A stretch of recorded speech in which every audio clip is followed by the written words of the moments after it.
Hi friends, welcome back to my YouTube channel. ಹೆಂಗಿದ್ದೀರಾ? ನಾನು ಚೆನ್ನಾಗಿದ್ದೀನಿ. ಇವತ್ತು ದೇವಸ್ಥಾನಕ್ಕೆ ಹೋಗ್ತಾಯಿದ್ದೀವಿ. ಗುಡ್ ಫ್ರೈಡೇ ಇದೆ ಇವತ್ತು. ಹಾಗಾಗಿ ನಾನು ಮತ್ತು ನನ್ನ ಬೆಸ್ಟ್ ಫ್ರೆಂಡ್ ಹೋಗ್ತಾಯಿದ್ದೀವಿ. ಅವ್ರ ಮಕ್ಕಳು ಮತ್ತು ಅವಳು ಮತ್ತು ನನ್ನ ಮಕ್ಕಳು ನಾನು 6 ಜನ ಹೋಗ್ತಾಯಿದ್ದೀವಿ. ನಾನು ಇವಾಗ ಡೈರೆಕ್ಟಾಗಿ ಮೆಟ್ರೋ ಸ್ಟೇಷನ್ಗೆ ಹೋಗ್ತಾಯಿದ್ದೀನಿ ಮತ್ತು ಅವಳು ಡೈರೆಕ್ಟಾಗಿ ಅವ್ರ ಮನೆಯಿಂದ ಡೈರೆಕ್ಟಾಗಿ ಮೆಟ್ರೋ ಸ್ಟೇಷನ್ಗೆ ಬರ್ತಾಳೆ. ಅಲ್ಲಿಂದ ಒಟ್ಟಿಗೆ ಹೋಗ್ತೀವಿ. ಅವಳಿಗೆ ಮೊದಲು ಕೇಳ್ತೀನಿ, ವಿಡಿಯೋದಲ್ಲಿ ಬರ್ತೀಯಾ ಹೆಂಗೆ ಅಂತ ಹೇಳ್ಬಿಟ್ಟು. ಹ್ಞೂ ಅಂದರೆ ಅವಳಿಗೂ ವಿಡಿಯೋದಲ್ಲಿ ತೊಗೊತೀನಿ. ನಾವು ಫ್ರೆಂಡ್ಶಿಪ್ ಸ್ಟಾರ್ಟಾಗಿ ಒಂದು 10 ವರ್ಷ ಆಯಿತು ಅಂದ್ಕೊತೀನಿ. ಚೆನ್ನಾಗಿದ್ದೀವಿ. ಆವಾಗವಾಗ ಸ್ವಲ್ಪ ಮುನ್ಸು ಅದು ಇದು ಬರುತ್ತೆ, ಬಟ್ ಹಾಗೆ ಒಂದಾಗಿ ಚೆನ್ನಾಗಿದ್ದೀವಿ. ಹಾಗೆ ಮುಂದೆನೂ ಚೆನ್ನಾಗಿರ್ತೀವಿ. ನಮ್ಮ ಫ್ರೆಂಡ್ಶಿಪ್ ಯಾವಾಗಲೂ ಹೀಗೆ ಇರಲಿ. ಅವಳು ನಾನು ಒಟ್ಟಿಗೆ ಕೂತ್ಕೊಂಡು ಮಾತಾಡಬೇಕಾದ್ರೆ 2 ಅವರ್ 3 ಅವರು ಟೈಮ್ ಹೋಗಿರೋದೇ ಗೊತ್ತಾಗಲ್ಲ. ಎಲ್ಲ ಹೇಳ್ಕೊತೀವಿ ಕಷ್ಟ ಸುಖನ. ನೋಡಿ, ಇವಳು ನನ್ನ ಫ್ರೆಂಡು. ಇವಳು ಅವಳ ಮಗಳು ರಕ್ಷಾ ಅಂತ. ಅವಳು ಕೇಳಿದೆ, ಆಮೇಲೆ ಇಲ್ಲ ಪರವಾಗಿಲ್ಲ ವಿಡಿಯೋ ಮಾಡು ಅಂತಂದು. ಹಾಗಾಗಿ ವಿಡಿಯೋ ಮಾಡ್ಕೊತಾ ಇದ್ದೀನಿ. ನಾವು ಮೆಟ್ರೋಲ್ಲಿ ಕೂತ್ಕೊಂಡ್ಬಿಟ್ಟು ಇವಾಗ ಮೆಜೆಸ್ಟಿಕ್ ಹೋಗ್ತೇವೆ. ಮೆಜೆಸ್ಟಿಕ್ಕಿಂದ ಅಲ್ಲಿಂದ ಬಸ್ಗೆ ಹೋಗ್ತೀವಿ. ಯಾರೊಬ್ಬರು ಫಾರಿನ್ ಲೇಡಿ ಇದ್ದರು. ನಾನು ಸ್ವಲ್ಪ ವಿಡಿಯೋ ಮಾಡಿಕೊಂಡೆ. ಅವ್ರು ಹಂಗೇನು ನೋಡಿಲ್ಲ, ಬಟ್ ನನಗೆ ಭಯ ಆಗ್ತೈತಿ ಏನಾದರೂ ಅನ್ಕೊತಾರೇನೋ ಅಂತ ಹೇಳ್ಬಿಟ್ಟು. ನೋಡಿ, ಇವಾಗ ಮೆಜೆಸ್ಟಿಕ್ಕಿಂದ ಇಳ್ಕೊಂಡು ಬಸ್ ಸ್ಟ್ಯಾಂಡ್ಗೆ ಹೋಗ್ತಾಯಿದ್ದೀವಿ. ನೋಡಿ, ಇಷ್ಟು ಜನ ಹೋಗ್ತಾಯಿದ್ದೀವಿ. ಮತ್ತು ನನ್ನ ಫ್ರೆಂಡ್ ಮಗ ಒಬ್ಬ ಇದ್ದ. ಅಲ್ಲಿ ಮೆಟ್ರೋ ಸ್ಟೇಷನಿಂದ ಔಟ್ ಸೈಡ್ ಬಂದಮೇಲೆ ಕಣ್ಣೇ ಬಿಡೋಕ್ಕಾಗ್ತಿಲ್ಲ, ಅಷ್ಟೊಂದು ಬಿಸಿಲಿತ್ತು. ಇವಾಗ ಬೆಂಗಳೂರಲ್ಲೂ ತುಂಬ ಬಿಸಿಲಿದೆ ಫ್ರೆಂಡ್ಸ್. ಆಮೇಲೆ ಅಲ್ಲಿಂದ ಇಳ್ಕೊಂಡ್ಬಿಟ್ಟು ಇವಾಗ ದೇವಸ್ಥಾನಕ್ಕೆ ಹೋಗ್ತಾಯಿದ್ದೀವಿ. ನಾವು ಹೋಗ್ತಿರೋದು ಇಸ್ಕಾನ್ ಟೆಂಪಲ್ಗೆ. ಇಬ್ಬರು ಕಾಮಿಡಿ ಮಾಡ್ಕೊಂಡು ಬರ್ತಾಯಿದ್ವಿ. ಮೇಕಪ್ ಎಲ್ಲ ಹೋಯ್ತು ಕಣೆ ಅಂತ ಹೇಳ್ಬಿಟ್ಟು. ಯಾಕಂದರೆ ನಾವು 9:40 ಆಗಿತ್ತು ಅಂದ್ಕೊತೀನಿ ಅಲ್ಲಿ ಬಿಟ್ಟಾಗ. ಇಲ್ಲಿ ಬರೋ ಟೈಮಲ್ಲಿ 11 ಗಂಟೆ ಹತ್ತಿರ ಆಗಿತ್ತು. ಹಾಗಾಗಿ ಮೇಕಪ್ ಎಲ್ಲ ಇಳ್ದೋಯ್ತು ಅಂತ ಅಂದ್ಕೊಂಡು ಕಾಮಿಡಿ ಮಾಡ್ಕೊತ ಕಾಲು ಎಳ್ಕೊಂಡು ದೇವಸ್ಥಾನಕ್ಕೆ ಬಂದ್ವಿ. ಈ ದೇವಸ್ಥಾನ ಯಾವ ಥರ ಇದೆ ಅಂತಂದರೆ ನೀಟಾಗಿ ಡಿಸಿಪ್ಲಿನಾಗಿ, ಆಮೇಲೆ ದೇವಸ್ಥಾನಕ್ಕೆ ಬಂದರೆ ಮನಸ್ಸಿಗೆ ಶಾಂತಿ ನೆಮ್ಮದಿ, ಒಂಥರ ಚೆನ್ನಾಗಿದೆ ದೇವಸ್ಥಾನ.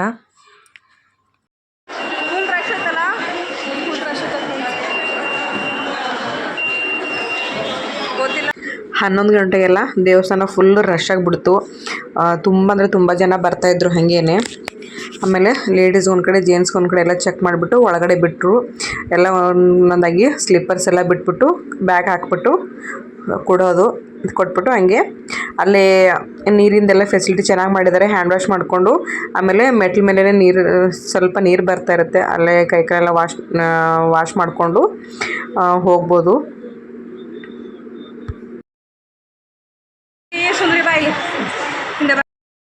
ನನ್ನ ಫ್ರೆಂಡು ತುಂಬ ದಿನ ಆದಮೇಲೆ ಔಟ್ಸೈಡ್ ಹೋಗ್ತಾಯಿದ್ದೀವಿ. ಅವಳು ಕೆಲ್ಸಕ್ಕೆ ಹೋಗ್ತಾಳೆ, ನಾನು ಅವಾಗ ಹೋಗ್ತಿದ್ದೆ. ಹಾಗಾಗಿ ಅವಳಿಗೂ ಫ್ರೀ ಇರ್ತಾಯಿರಲಿಲ್ಲ, ನನಗೂ ಫ್ರೀ ಆಗ್ತಾಯಿರಲಿಲ್ಲ. ಇವಾಗ ಸ್ಕೂಲೆಲ್ಲ ಹಾಲಿಡೇ ಕೊಟ್ಟಿದ್ದಾರೆ. ಹಾಗಾಗಿ ಇವತ್ತು ಫ್ರೀ ಮಾಡಿಕೊಂಡು ಹೋಗಿದ್ವಿ. ತುಂಬ ಎಂಜಾಯ್ ಮಾಡಿದ್ವಿ. ಆಮೇಲೆ ಒನ್ ಡೇ ಟ್ರಿಪ್ ಥರ ಆಗೋಯ್ತು.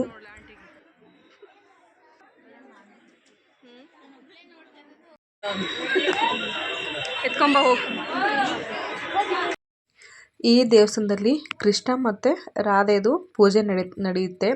ಆಮೇಲೆ ದಿನಾಲು ಭಜನೆ ಮತ್ತು ಕೀರ್ತನೆ ಎಲ್ಲ ನಡೀತಾ ಇರುತ್ತೆ.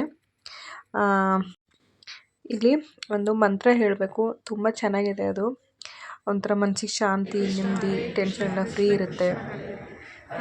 ಅದು ಹೇಳ್ಕೊಂಡು ಹೋಗಬೇಕು. ಅದೆಲ್ಲ ಹೇಳ್ಕೊಂಡು ಅದು 108 ಸರಿ ಜಪ ಮಾಡಬೇಕು. ಅದು ಮಾಡಿಕೊಂಡು ಒಂದೊಂದು ಸ್ಟೆಪ್ಪು ಮೆಟ್ಲು ಹತ್ಕೊಂಡು ಹೋಗಬೇಕು. ಒಂಥರ ತುಂಬ ಚೆನ್ನಾಗಿದೆ ಇದು. ಕೃಷ್ಣನ ದೇವಸ್ಥಾನಕ್ಕೆ ಹೋಗೋಕ್ಕಿಂತ ಮುಂಚೆ 2 ದೇವಸ್ಥಾನ ಇದೆ. ಅದು ಪ್ರಹ್ಲಾದ ನರಸಿಂಹ ಮತ್ತು ಶ್ರೀನಿವಾಸ ದೇವಸ್ಥಾನ ಇದೆ. ಇಲ್ಲಿಗೆ ಫ್ರೆಂಡ್ಸ್ ವಿಡಿಯೋ ಮತ್ತೆ ಮುಂದೆ ಮಾಡ್ಕೊಳಕ್ಕೆ ಬಿಡಲ್ಲ. ದೇವಸ್ಥಾನದೊಳಗಡೆ ಎಲ್ಲ ಅಲೌಡ್ ಇಲ್ಲ ವಿಡಿಯೋ ಫೋಟೋಸ್ ಎಲ್ಲ. ಹಾಗೆ ದರ್ಶನ ಮಾಡಿಸ್ಕೊಂಡು ಕೆಳಗಡೆ ಬಂದ್ವಿ.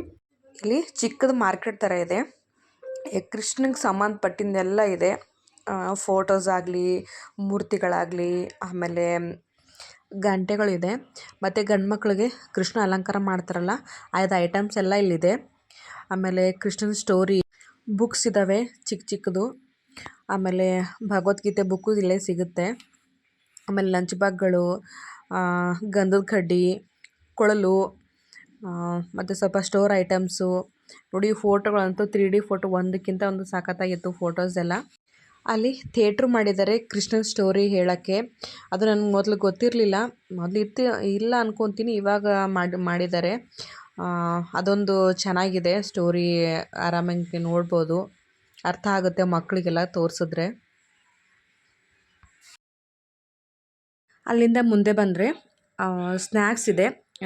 ನಿಮಗಿಷ್ಟ ಏನು ಬರುತ್ತೋ ತಿನ್ಬೋದು. ಸ್ನ್ಯಾಕ್ಸು ಅಂದರೆ ದುಡ್ಡು ಕೊಟ್ಬಿಟ್ಟು ತಿನ್ನಬೇಕು. ಹಂಗೆ ಅದರಿಂದ ಮುಂದೆ ಬಂದರೆ ಪ್ರಸಾದ ಕೊಡೋಕ್ಕೆ ಇಲ್ಲ ದಾರಿ ಇದೆ. ಇದು ಮೊದಲು ಅಂತಂದರೆ ಸುಮಾರು ವರ್ಷನೇ ಆಯಿತು. ಆವಾಗ ಇಷ್ಟು ದೊಡ್ಡದಾಗಿ ಪ್ಲೇಸ್ ಏನಿರಲಿಲ್ಲ. ಅಲ್ಲೇ ಸ್ವಲ್ಪ ಕೊಡ್ತಿದ್ರು, ತಿಂದ್ಬಿಟ್ಟು ಬರಬೇಕಾಗಿತ್ತು. ಇವಾಗೇನು ಪ್ರಸಾದ ಅಷ್ಟೇ ಕೊಡ್ತಾರೆ, ಬಟ್ ಕೂತ್ಕೊಳ್ಳೋಕ್ಕೆ ಚೆನ್ನಾಗಿ ಪ್ಲೇಸ್ ಮಾಡಿದ್ದಾರೆ ದೊಡ್ಡದಾಗಿ. ನೋಡಿ, ಮಕ್ಕಳು ನಾವು ಎಲ್ಲ ಕೂತ್ಕೊಂಡು ತಿಂದ್ವಿ. ಪ್ರಸಾದ ಅಂತೂ ತುಂಬ ಅಂದರೆ ತುಂಬ ಚೆನ್ನಾಗಿತ್ತು. ಖಾರ ಪೊಂಗಲ್ ಮಾಡಿದರು. ಪಬ್ಲಿಕ್ ನೋಡಿ ಎಷ್ಟು ಬಂದಿದೆ ಅಂತ. ಪ್ರಸಾದ ಎಲ್ಲ ತಿಂದ್ಬಿಟ್ಟು ನಾವು ಆಚೆ ಬಂದ್ವಿ ಫ್ರೆಂಡ್ಸ್. ಆಚೆ ನೋಡಿದ್ರೆ ಬಿಸಿಲು ಹೆಂಗಿದೆ ನೋಡಿ ಎಷ್ಟು ಚೆನ್ನಾಗಿದೆ. ಬಟ್ ಬಿಸಿಲು ಮಾತ್ರ ಸಾಕಾಗಿದೆ ಫ್ರೆಂಡ್ಸ್. ನಿಲ್ಲಕ್ಕೆ ಆಗ್ತಾ ಇರಲಿಲ್ಲ, ಕಾಲೆಲ್ಲ ಸುಡ್ತಾ ಇತ್ತು. ಒಂದು ಸ್ವಲ್ಪ ಅಲ್ಲೇ ಫೋಟೋ ತೊಗೊಂಡು ಮತ್ತು ನಮ್ಮ ಹುಡುಗಿಗೆ ನಮ್ಮ ಫ್ರೆಂಡ್ ರೇಗಿಸ್ತಾ ಇದ್ಲು. ಅಲ್ಲೇ ಸ್ವಲ್ಪ ವಿಡಿಯೋ ಮಾಡಿಕೊಂಡು ಫೋಟೋಸ್ ತಗೊಂಡ್ಬಿಟ್ಟು ಬಂದ್ವಿ. ದರ್ಶನ ಎಲ್ಲ ಮುಗೀತು. ಮನೆಗೆ ಹೋಗ್ತಾ ಇದ್ದೀವಿ. ಮನೆಗೆ ಹೋಗೋಣನೆ. ಮನೆಗೆ ಹೋಗೋಣ. ಸಾಕಾಯ್ತಾ? ಸಾಕಾಯ್ತಪ್ಪ. ಸಾಕಾಗಿಲ್ಲ. ನಾವು ದೇವಸ್ಥಾನಕ್ಕೆ ಹೋಗೋ ಹಿಂದಿನ ದಿನವೇ ಪ್ಲ್ಯಾನ್ ಮಾಡ್ಕೊಂಡಿದ್ದೀವಿ, ಊಟಕ್ಕೆ ತೊಗೊಂಡು ಹೋಗೋಣ ಮಧ್ಯಾಹ್ನ ಅಂತ ಹೇಳ್ಬಿಟ್ಟು.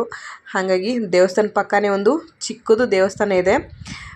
ಅಲ್ಲಿ ಈ ಥರ ದೊಡ್ಡದಾಗಿ ಪ್ಲೇಸ್ ಇತ್ತು. ಅಲ್ಲೇ ಕೂತ್ಕೊಂಡು ನಮ್ಮ ಫ್ರೆಂಡು ವಾಂಗಿಭಾತ್ ತೊಗೊಂಬಂದಿದ್ದು, ನಾನು ಪಲಾವು, ಮೊಸರು ಬಜ್ಜಿ ಆಮೇಲೆ ಸೌತೆಕಾಯಿ ತೊಗೊಂಡ್ಬಿಟ್ಟು ಆರಾಮಾಗಿ ಕೂತ್ಕೊಂಡು ಎಲ್ಲರೂ ಊಟ ಮಾಡ್ಕೊಂಡು ಬಂದ್ವಿ. ಒಂಥರ ಮಿನಿ ಪಿಕ್ನಿಕ್ ಥರ ಆಯಿತು. ತುಂಬ ಚೆನ್ನಾಗಿ ತುಂಬ ಎಂಜಾಯ್ ಮಾಡ್ಕೊಂಡು ಬಂದ್ವಿ. ಊಟ ಅವಳು ಚೆನ್ನಾಗಿ ಮಾಡಿದ್ಲು, ನಮ್ಮದು ಪಲಾವ್ ಚೆನ್ನಾಗಿತ್ತು. ನೋಡಿ ತುಂಬ ಖುಷಿಯಾಗೋಯಿತು. ಈ ವಿಡಿಯೋ ಇಷ್ಟ ಆದರೆ ಪ್ಲೀಸ್ ಒಂದು ಲೈಕ್ ಮಾಡಿ. ಹಾಗೆ ನನ್ನ ಚಾನಲ್ ಯಾರು ಸಬ್ಸ್ಕ್ರೈಬ್ ಮಾಡಿಲ್ಲ, ಪ್ಲೀಸ್ ನನ್ನ ಚಾನಲ್ನ ಸಬ್ಸ್ಕ್ರೈಬ್ ಮಾಡ್ಕೊಳ್ಳಿ. ಈ ವಿಡಿಯೋ ನೋಡಿದ್ದಕ್ಕೆ ಥ್ಯಾಂಕ್ ಯು ಸೋ ಮಚ್. ಮತ್ತೆ ಸಿಗ್ತೀನಿ ನೆಕ್ಸ್ಟ್ ವಿಡಿಯೋದಲ್ಲಿ. ಬಾಯ್.